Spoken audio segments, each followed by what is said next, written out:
Coming up on CityView, Waller Creek redevelopment. Design plans get the green light from the Austin City Council. Utility bills, how you can help support city programs and services. And Solar Tree, art meets function at one of the city's newest art projects. Thanks for joining us. I'm your host, Leslie Sopko. Those stories and more, but first our top story. Austin will soon be using more wind power. Austin Energy has negotiated 3 new wind contracts, which put the utility 4 years ahead of schedule for meeting its 35% renewable energy resources goal by 2020. The new wind projects have terms up to 25 years and fixed pricing between $23 and $33 per megawatt hour. These prices are comparable to wind pricing more than 10 years ago and are also competitive with current natural gas prices. All 3 wind farms will be built in South Texas and will come online between 2014 and 2016. These are considered coastal wind projects, which are good because they tend to produce energy when it is needed the most. The Austin City Council has approved the design plans for the Waller Creek District redevelopment project and approved a historic public-private partnership between the City of Austin and the Waller Creek Conservancy. Over the next 20 years, Waller Creek from Waterloo Park to Lady Bird Lake will be transformed into a destination spot for both Austinites and visitors. 5 connected parks and 2 trails will be built as part of the redevelopment project. Other features may include a pavilion for live music, a pontoon bridge crossing Lady Bird Lake, and suspension bridges over the creek. The city guarantees that the environmental and cultural aspects of Austin will remain a top priority and be reflected in the project designs. Over the past 3 years, we've been guided by the vision that we can keep Austin weird while still making it exceptional. And that's been one of the guiding principles of this effort. For more information on this project, visit wallercreek.org. And now it's time for our Austin City Council update. Austin City Council accepted a $2.5 million grant from the United States Department of Housing and Urban Development to address lead-based paint hazards in 138 Austin homes. The grant will provide safer homes for low to moderate income families by removing mold, moisture blocking, and providing smoke and carbon monoxide detectors and pest management. Council also accepted $38,835 from the Michael and Susan Dell Foundation to implement a Safe Routes to School program for the Dove Springs area. The program encourages students to be healthier by walking and biking to school. They will also hire 4 additional crossing guards to lead walking school bus groups to and from school. This grant is part of Go Austin, Vamos Austin initiative in Dove Springs. Council also authorized a contract with CipherLink computer software for maintenance and support for the Austin Police Department that converts and standardizes crime records from partner agencies.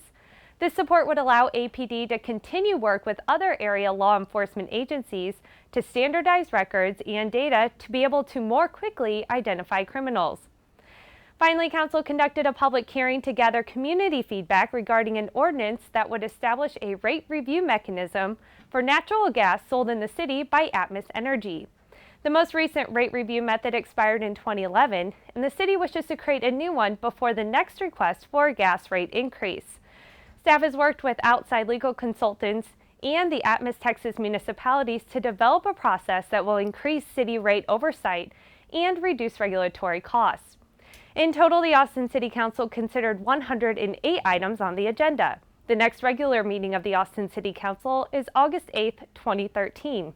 For CityView, I'm Samantha Park. City of Austin utility bill customers now have the option to make voluntary cash contributions to a variety of city programs and services.